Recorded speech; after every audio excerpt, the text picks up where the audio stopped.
Bonjour, je vous propose dans cette vidéo de découvrir l'anatomie des insectes. Qu'est-ce qui, dans la structure de l'insecte, me permet de le classer dans la classe des insectes? Quelles sont les parties anatomiques qui sont caractéristiques des insectes? C'est ce que nous allons voir dans cette vidéo. Pouvons dire qu'une araignée est un insecte? Pouvons-nous dire qu'un mille-pattes est un insecte? Regardons ensemble, selon la classification du vivant, où se situent les insectes. Les insectes font partie du domaine des eucaryotes, les eucaryotes qui sont des cellules qui possèdent un noyau. Ils font partie du règne animal. Ils font partie de l'embranchement des arthropodes. L'embranchement des arthropodes est divisé en quatre classes qui regroupent les crustacés, les arachnides, les myriapodes et les insectes. Nous pouvons ainsi dire que les insectes font partie de l'embranchement des arthropodes, les arthropodes qui sont des invertébrés.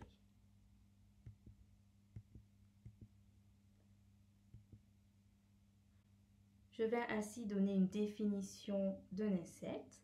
Un insecte, c'est un animal invertébré articulé, respirant par des trachées et dont la tête est indépendante du thorax. Ce thorax comprend 3 anneaux portant chacun une paire de pattes.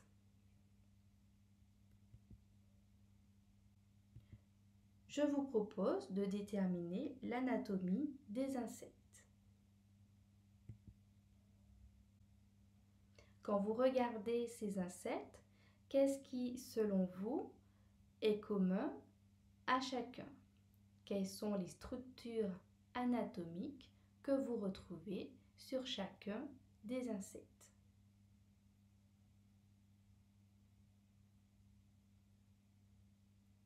Donc la sauterelle, comme la mouche ou encore le papillon ou la coccinelle, même la libellule, possède une tête sur laquelle on retrouve des antennes. Vous pouvez également voir des pattes.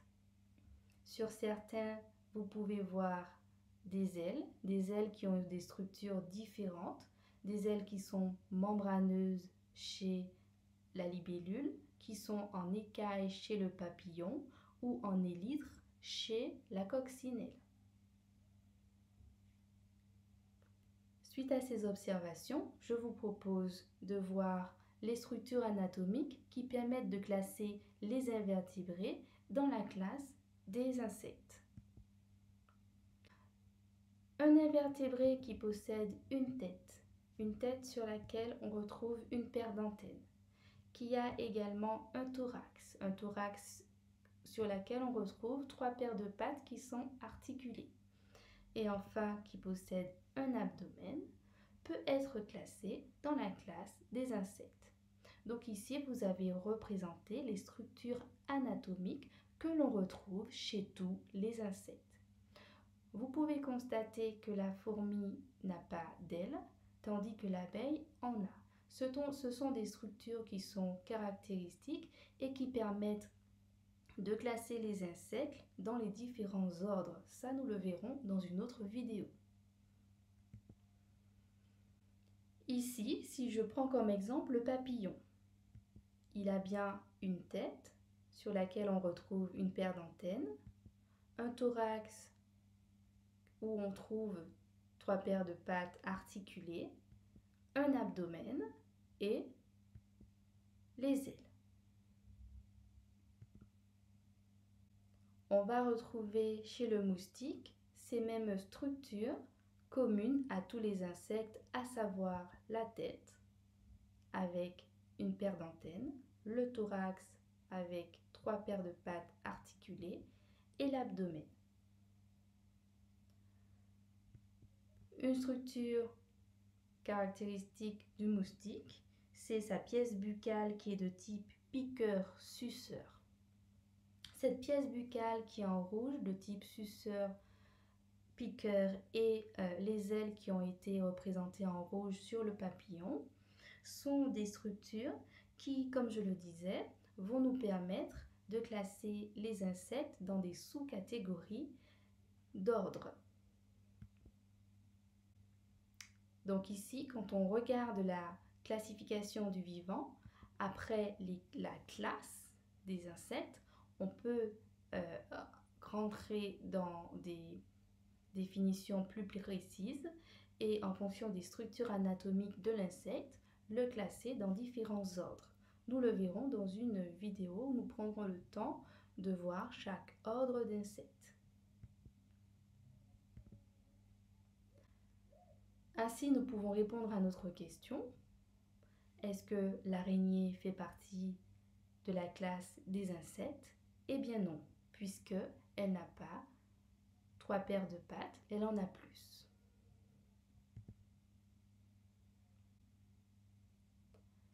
Est-ce que le mille-pattes fait partie de la classe des insectes? Nous pouvons aussi dire que non, puisqu'il a plus de 3 paires de pattes et en plus de cela, son corps a plus de 3 articulations.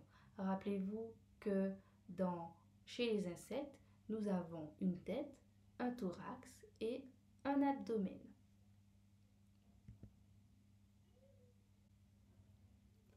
Vous savez maintenant classer différents invertébrés dans la classe des insectes, c'est-à-dire les reconnaître de façon spécifique et les mettre chez les insectes, parce que vous savez maintenant qu'un insecte, chez tous les insectes, on retrouve une tête sur laquelle il y a une paire d'antennes, un thorax avec 3 paires de pattes articulées et un abdomen.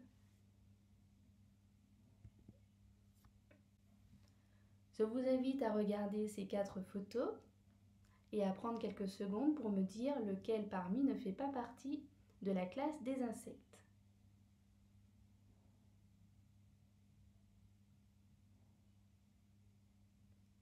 Alors j'espère que vous avez trouvé. En observant bien, vous voyez que l'abeille, le phasme, la libellule et la menthe religieuse ont toutes une tête, un thorax avec 3 paires de pattes articulées et un abdomen. Sur la tête, on retrouve également une paire d'antennes si vous regardez bien. Ainsi, tous ces invertébrés font partie de la classe des insectes. Vous savez maintenant reconnaître un insecte.